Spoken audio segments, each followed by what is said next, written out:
The journey of 1,000 miles starts with just one step. I want to show you these beautiful ducks who have been basking out here. And I want to talk a little bit about what to do when you're isolated during this virus. For one, you can clean your home, exercise. Just trying to get so you can see them better. You can also, why is it so foggy? I don't know why it's so foggy.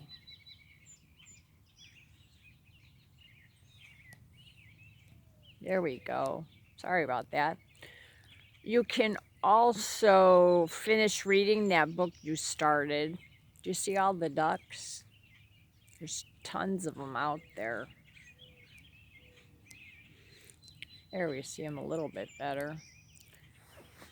If a project like something you're crocheting or doing needlepoint, you can finish that. You can catch up on email, call friends that you never have time to call and talk to. You can meditate and you can visualize.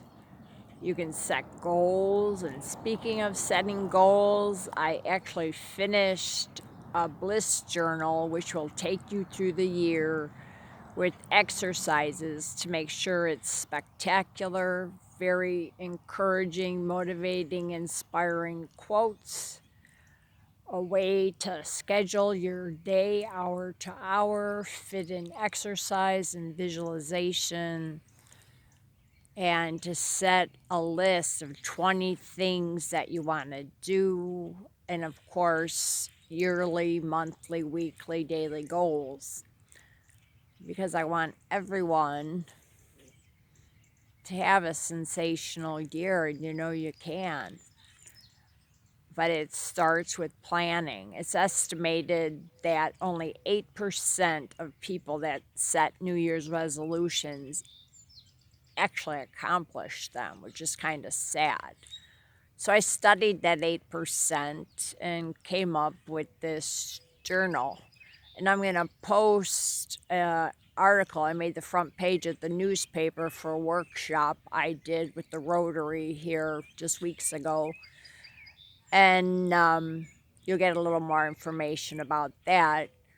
But I also want to let you know during this crisis, it's really important, since most people are full of fear, to be more compassionate, more empathic, and to realize that some people fear death.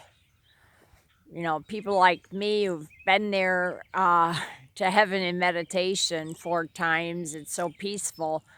I couldn't stand the contrast and asked to stay here, and Source granted me that.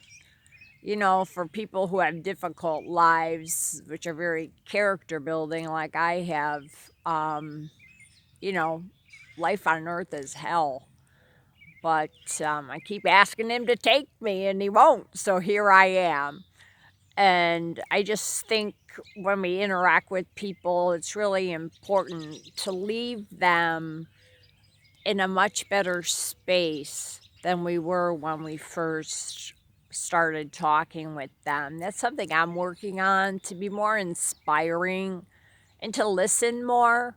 There's a great book which I read in high school. It's by Dale Carnegie. It's called How to Win Friends and Influence People. And I'll tell you, because of a nickname my father gave me because I had trouble in algebra, he called me a village idiot. I actually got a D though, I didn't get an F. But I was suicidal freshman year, and I decided to read and learn as much as I could. I read all but like 7 books in our library, and 2 of them I skimmed, 5 of them I didn't bother with. But I'll let you know, I learned a lot from that book about how to listen more and ask questions and take an interest in people. rather than talking all about yourself and your kids and your grandkids and your work, and you get the picture. And what is life all about? What is your purpose? Because if you don't know, you're wasting time. And one thing I learned from Marjolaine, the woman who taught me the famous metaphysical technique I call the happiness technique in my book, 8 Weeks to Bliss, which is 5 stars on Amazon, I'm proud to say. And she said, time does not forgive.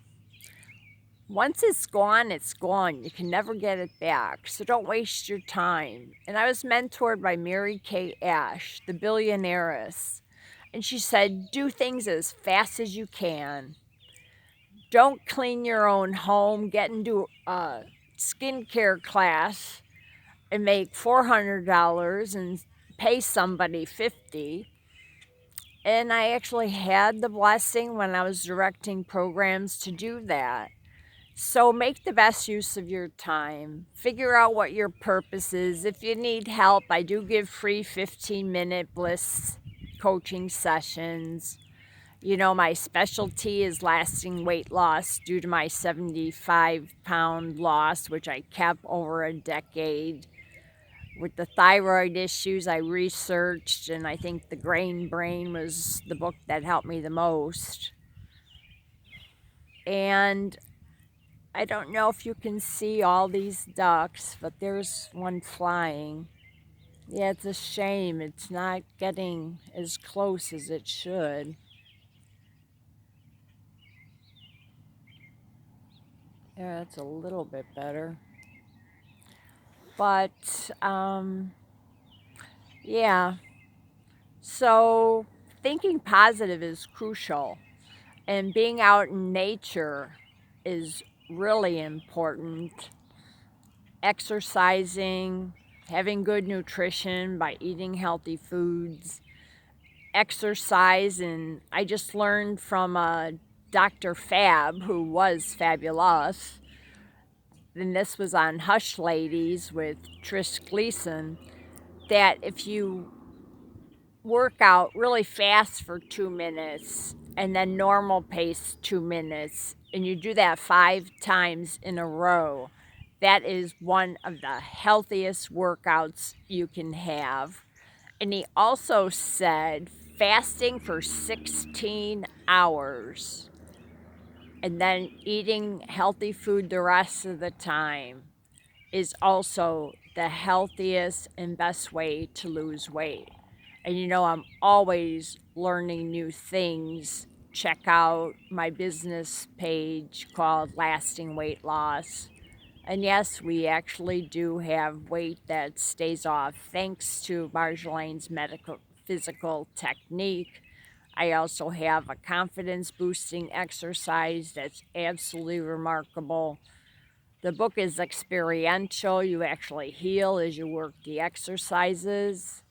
And it's a psychological, metaphysical approach. So it's not about starving yourself and exercising. It's about working on your emotional issues with someone who has 30 years experience in psychology and 17 in metaphysics, and who's gotten herself out of a lot of situations.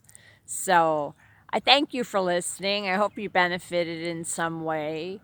And what I forgot to mention, which is so important, forgive. Forgive people who've hurt you. Don't hold on to it. Some forms of resentment actually cause cancer. You see that bird flying? Guess not. And feel the feelings, deal with them, but let them go. And I have exercises to help with that. Write the person a letter that you don't intend to mail, but get all the anger out. And then write every positive quality you like about them. And then write the negative and see the difference. Realize people have bad days and have compassion and empathy, because guess what? We all have them. Nobody's perfect. We all make mistakes. And some people we have to eliminate. Some people we just have to accept the minor things and love the good, because love is the most important. And that's why the confidence boosting exercise that gives people good self-esteem really changes their lives. So I thank you, and ta-ta for now.